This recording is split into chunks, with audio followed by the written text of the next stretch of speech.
Today's hearing focus is holding financial regulators accountable for diversity and inclusion, perspectives from the offices of minority and women inclusion. Our country is facing three pandemics: COVID-19 and the economic pandemic, and the fight for social justice pandemic.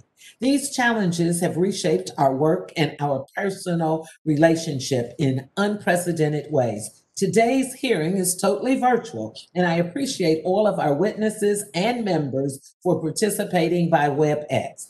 I am hopeful we will be able to strike a balance between AMWI's historical context, the demand for greater industry inclusiveness and transparency, as well as highlight the accomplishment for AMWI performance. 2020 marks the 10th anniversary of the enactment of the Dodd-Frank Wall Street Reform and Consumer Protection Act. Through the leadership of our Chairwoman Maxine Waters, members of the Democratic Caucus, and countless diversity and inclusion stakeholders, Section 342 of Dodd-Frank was devised to serve as a catalyst to enhance diversity and inclusion performance at the Financial Regulatory Agency and for the entities they regulate. Prior to the enactment of Dodd-Frank, policymakers, financial services stakeholders lacked access to performance data to transparently review diversity practices and policies of regulated entities. And the financial crises of 2008 disproportionately impacted low-income Americans and communities of color.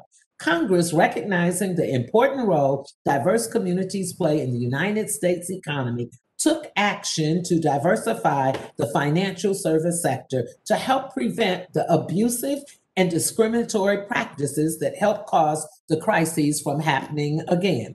Throughout the 116th Congress, I, along with my colleagues, have reminded that all diversity and inclusion is a business imperative, improves the bottom line, and is an essential tool for closing the racial wealth gap. Our diversity and inclusion work has breathed new life into how financial institutions and the agencies evaluate, access, and expand inclusiveness. Dr. Broomer's recent analysis highlights a persistent lack of racial diversity in senior roles at the regulatory agencies. Our work has pointed to systemic racism and the need for us to be intentional in our inclusiveness, contrary to President Trump's comments. Systemic racism is a national crisis that impedes the full inclusion of diversity communities in our economy.